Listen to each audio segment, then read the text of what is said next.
नमस्कार and welcome to all of you in global lookout. दोस्तों, recently एक बहुत ही अच्छी न्यूज़ आई है इंडिया के लिए। ये न्यूज़ इंडियन नेवी की जो आप लोग कह सकते हो स्ट्रेंथ है, जो इसकी पावर है, उसको और भी ज़्यादा बढ़ाने वाली है फ्यूचर में। यहाँ पर आप लोग देख सकते हो हिंदुस्तान टाइम्स का ये आर्टिकल है। इसमें लिखा है कि Germany plans to build 6 new submarines in 43,000 crore rupees deal with India. दरअसल हुआ क्या है कि जर्मनी के डिफेंस मिनिस्टर बोरिस पिस्टोरियस ये आए हुए थे इंडिया, और ये 8 साल बाद ऐसी एक चीज हुई थी कि डिफेंस मिनिस्टर ऑफ जर्मनी जो है वो इंडिया आए थे, इंडिया विजिट करने आए थे। इनने यहाँ पर पिच किया है प्रोजेक्ट 75I, जो प्रोजेक्ट है इंडिया का, उसमें अपनी भागीदारी देने के लिए। ये प्रोजेक्ट अगर आप लोग को नहीं पता तो बहुत पहले मैं इस प्रोजेक्ट पे, प्रोजेक्ट 75 और 75I दोनों पे ही एक वीडियो बना चुका हूँ। उसका लिंक मैं डिस्क्रिप्शन में डाल दूंगा। वो वीडियो अगर आप लोग देख लेंगे तो इसके बाद और भी ज़्यादा क्लियरिटी जो है इसके बारे में आप लोग को मिल जाएगी। बेसिकली ये जो प्रोजेक्ट 75I है, यहाँ पर आई स्टैंड्स करता है इंडिया के लिए, यानी कि पूरा नाम इस प्रोजेक्ट का है प्रोजेक्ट 75 इंडिया। और ये एक प्रोजेक्ट है जिसके अंदर इंडिया की जो गवर्नमेंट, इंडिया जो है वो सबमरीन बनाना चाहता है, अच्छी सबमरीन जो है उसे डिज़ाइन करना चाहता है और इंडिया में ही ये सबमरीन बनाना चाहता है। ये 43,000 करोड़ का जो प्रोजेक्ट 75I प्रोजेक्ट है, आप लोग कह सकते हो ये इंडिया का अब तक का सबसे बड़ा मेक इन इंडिया प्रोजेक्ट है। आप लोग समझ सकते हो इसका मतलब क्या है। इसका मतलब है कि मेक इन इंडिया के अंदर इंडिया के गवर्नमेंट जो इंडिया के अंदर ही प्रोजेक्ट बना रही है, प्रोजेक्ट पे काम कर रही है, सॉरी, उस हिसाब से अगर आप लोग देखो तो ये अब तक का सबसे बड़ा प्रोजेक्ट है। इससे पहले था, जैसा कि मैंने आप लोग को यहाँ पर दिखाया, कि प्रोजेक्ट 75, इसके अंदर भी इंडिया ने 6 सबमरीन बनाई है।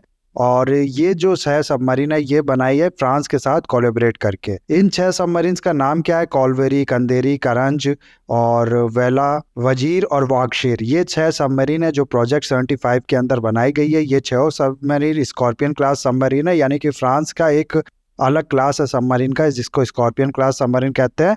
उसी की टेक्नोलॉजी ट्रांसफ़र, उसी के साथ फ्रांस का साथ ही कोलैबोरेट करके ये जो सबमरीन है इनको बनाया गया। इंडिया में इन सबमरीन को कैलवेरी क्लास भी कहा जाता है। जो पहली सबमरीन है इस पूरे क्लास की, उसके नाम पे ये नाम दिया गया है। स्ट्रेटेजिक पार्टनरशिप मॉडल के अंदर फ्रांस के साथ कोलैबोरेट किया गया था इस सबमरीन को बनाने के लिए प्रोजेक्ट 75 के अंदर। क्या है ये स्ट्रेटेजिक पार्टनरशिप मॉडल? दरअसल देखो क्या है ना, मेक इन इंडिया तो आप लोग को पता होगा कि इंडिया की जो गवर्नमेंट है वो चाहती है कि जो भी प्रोडक्ट इंडिया यूज़ करता है, चाहे वो किसी भी लाइन के हो, चाहे वो डिफेंस सेक्टर के वेपन्स हो, चाहे वो बाकी चीज़ भी हो, उनका ज़्यादा से ज़्यादा जो प्रोडक्शन है वो इंडिया में होना चाहिए।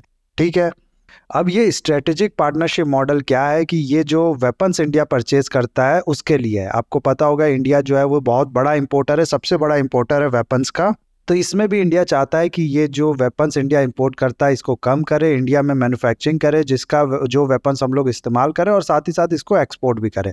इसके लिए ये जो स्ट्रेटेजिक पार्टनरशिप मॉडल है ये लेके आया गया। इसमें ये कहा गया है कि जो हम इंडिया की स्ट्रेटेजिक पार्टनर कंट्री हैं, जैसे कि फ्रांस हो गया, जर्मनी हो गया, रशिया हो गया, यूएसए भी है, आप लोग को पता होगा, उनके साथ इंडिया चाहता है कोलैबोरेट करे और उनके साथ मिलके ये जो वेपन्स है, आप लोग कह लो सबमरीन हो गया या फिर बाकी चीज हो गई, इनको इंडिया में ही मैन्युफैक्चर किया जाए। इंडियन गवर्नमेंट क्या करेगी कि ये जो भी स्ट्रेटेजिक पार्टनर है इंडिया के लिए, उनमें से शॉर्टलिस्ट करेगी कि ये कंट्रीज है जिनके साथ हम लोग कोलैबोरेट कर सकते हैं किसी एक पर्टिकुलर चीज़ को बनाने में, उसको डिज़ाइन करने में। और फिर इंडिया के जो आप लोग कह सकते हो कि प्राइवेट हो गया या फिर गवर्नमेंट इंडस्ट्रीज़ हैं, उनको भी शॉर्टलिस्ट करेगी कि ये जो ऑर्गेनाइजेशन है, ये इंडस्ट्री जो है वो कोलैबोरेट कर सकते हैं फॉरेन पार्टनर्स के साथ, और दोनों मिलकर फिर इंडिया में ही कोई चीज़ डिज़ाइन कर सकते हैं, उसे बना सकते हैं।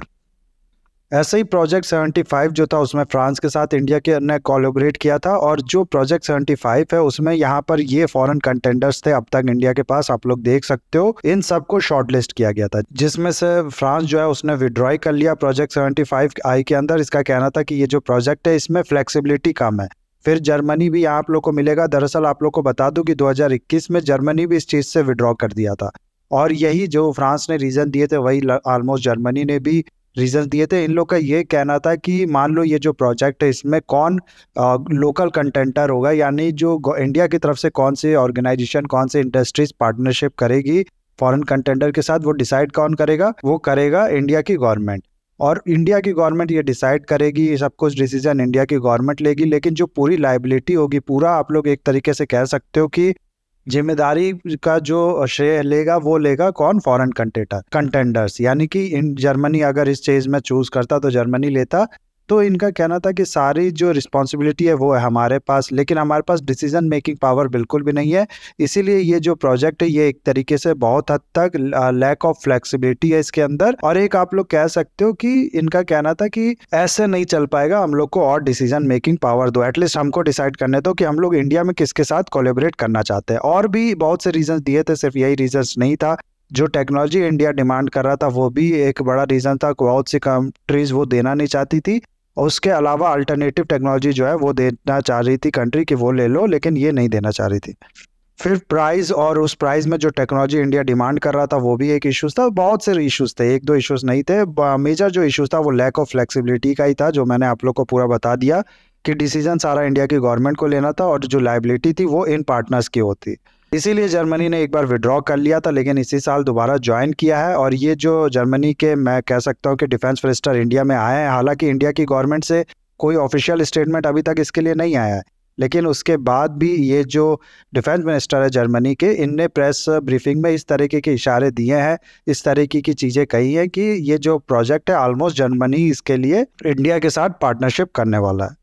तो लेट्स सी, चांसेस तो लग रहे हैं, लेकिन लेट्स सी क्या होता है आगे फ्यूचर में। आगे की बात हम लोग आगे देखेंगे। अभी ये जो फॉरेन कंटेंडर्स है इसमें आप लोग देख सकते हो, दो ये हो गया, उसके बाद रशिया था, स्पेन था, और फिर था इसमें साउथ कोरिया। रशिया ने भी इसके से विड्रॉ कर लिया था, और स्पेन को भी छोड़ के इंडिया ने जर्मनी को आप लोग कह सकते हो कि चूज किया है। और जर्मनी की कौन सी कंपनी है इसमें, ये कंपनी का नाम है, आप लोग देख सकते हैं यहाँ पर। उसके बाद कौन सी सबमरीन जर्मनी की है, उस सबमरीन का क्या नाम है, जैसे कि फ्रांस की स्कॉर्पियन सबमरीन थी, इसका नाम है type 218 submarine. Plus local shipyard इसमें कौन कौन से चूज किए गए, शॉर्टलिस्ट किए गए, वो भी आप लोग यहाँ पर देख सकते हो। एक एलएनटी है, दूसरा है माझगांव डॉक शिपयार्ड। तो लेट्स सी क्या होता है अब, जर्मनी के साथ फाइनलाइज हो जाता है ये प्रोजेक्ट कि नहीं, कि आगे और इसके बाद चलता है। ऑलरेडी ये प्रोजेक्ट जो है ये बहुत ज़्यादा डिले हो चुका है। इसके अलावा अगर आप लोग को ये जो प्रोजेक्ट 75 आई है इसके बारे में मैं आप लोग को बताऊं, तो ये प्रोजेक्ट 75 से एडवांस सबमरीन बनाने वाला है। जाहिर सी बात है, ये जो प्रोजेक्ट 75 आई है उसके बाद आया है, तो उससे थोड़ा एडवांसमेंट तो करेंगे ही। हालांकि ये जो दोनों प्रोजेक्ट 75 आई और 75 है, ये एक ही टाइम पे शुरू किया गया था। कारगिल वॉर के बाद कारगिल वॉर कमेटी बनाई गई थी, जिसने ये कहा था कि इंडिया को जो अपना सबमरीन है वो बनाने के लिए काम करना चाहिए। उसके बाद ही इंडिया ने इंडियन सबमरीन बिल्डिंग प्रोजेक्ट जो है वो शुरू किया था, जिसके अंदर दो प्रोजेक्ट 75 और 75 आई एक साथ शुरू किए गए थे, जिसमें डिफरेंट असेंबली लाइन सेटअप करने की बात की गई थी सबमरीन को बनाने के लिए इंडिया में। लेकिन ये प्रोजेक्ट 75 आई अभी तक शुरू नहीं हुआ था। 2021 में दोबारा इसको शुरू किया गया, और अभी तक आप लोग देख सकते हो इसमें सिर्फ जो फॉरेन कंटेंडर्स है उन्हीं को चूज करने पे बात तो अभी तक चल रही है। तो देखते हैं, अभी तो बहुत टाइम लगने वाला है खैर इस बारे में। और इसकी जो टेक्नोलॉजी होगी उसमें आप लोग देख सकते हो ये सब एडवांसमेंट इसमें होगी। एक एयर इंडिपेंडेंट प्रोपल्शन इसमें लगाया जाएगा। होता क्या है ना कि दो तरह की सबमरीन होती है, आप लोग को पता होगा, कन्वेंशनल सबमरीन और न्यूक्लियर पावर सबमरीन।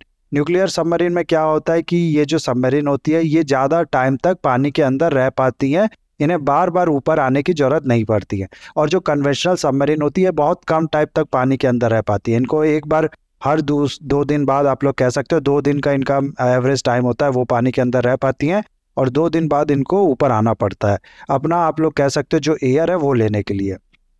तो ये एक ड्रॉबैक होता है कन्वेंशनल सबमरीन का, लेकिन ये सस्ता होता है जो न्यूक्लियर सबमरीन होती है उससे, इसलिए इसको ज़्यादा नंबर में कंट्री रखती हैं। इसमें अगर होता क्या है कि आप air independent propulsion system add कर देते हो, यानी कि वो सिस्टम जो कि इसे एयर की रिक्वायरमेंट के लिए ऊपर ना आने के लिए मजबूर करे, खुद ही यहाँ पर जो एयर है वो प्रोवाइड हो जाए, तो उससे क्या होता है कि इसका जो टाइम है पानी के अंदर रहने का वो बढ़ जाता है। इससे इस सबमरीन की कैपेबिलिटी में मल्टीपल टाइम्स एडवांसमेंट होता है। जाहिर सी बात है, मान लो कि ये सबमरीन कहीं रह के कोई जासूसी कर रही है, तो ऐसे में अगर इसको हर दूसरे दिन बाद ऊपर आना पड़ेगा तो जाहिर सी बात है ये पकड़ी जाएगी। इसीलिए ये जो एयर इंडिपेंडेंट प्रोपल्शन सिस्टम है ये एक बड़ा फैक्टर होता है, ये इसमें लगाया जाएगा। और ये पुराना जो प्रोजेक्ट था प्रोजेक्ट 75 उसके सबमरीन में नहीं लगा था। इस सिस्टम के बाद आप लोग कह सकते हो कि ये पानी के अंदर ही अपनी जो ऑक्सीजन की इसकी रिक्वायरमेंट है उसको जनरेट करेगी, ऊपर आने के लिए इसकी जरूरत नहीं पड़ेगी। बाकी इसके जो कैपेबिलिटीज़ है वो भी आप लोग यहाँ पर देख सकते हो।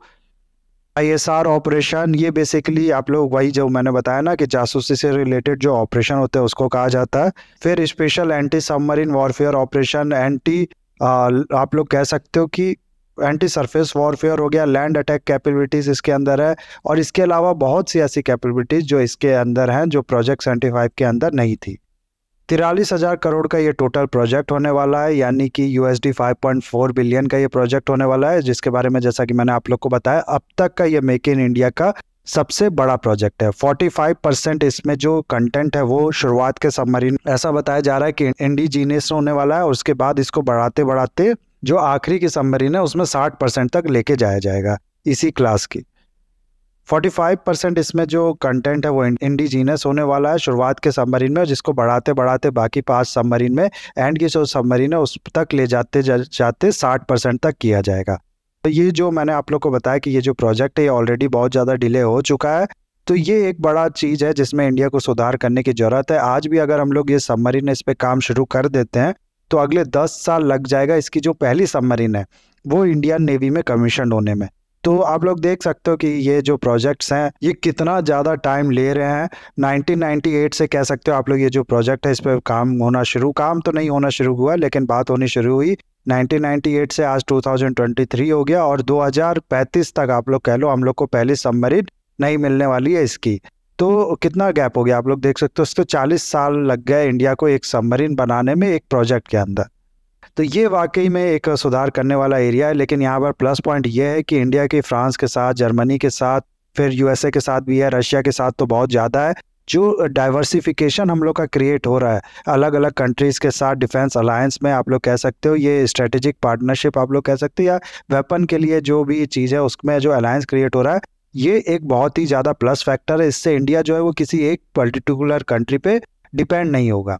तो ये एक अच्छा स्टेप है, ये एक पॉजिटिव स्टेप है, ये लेने की ज़रूरत थी इंडिया को।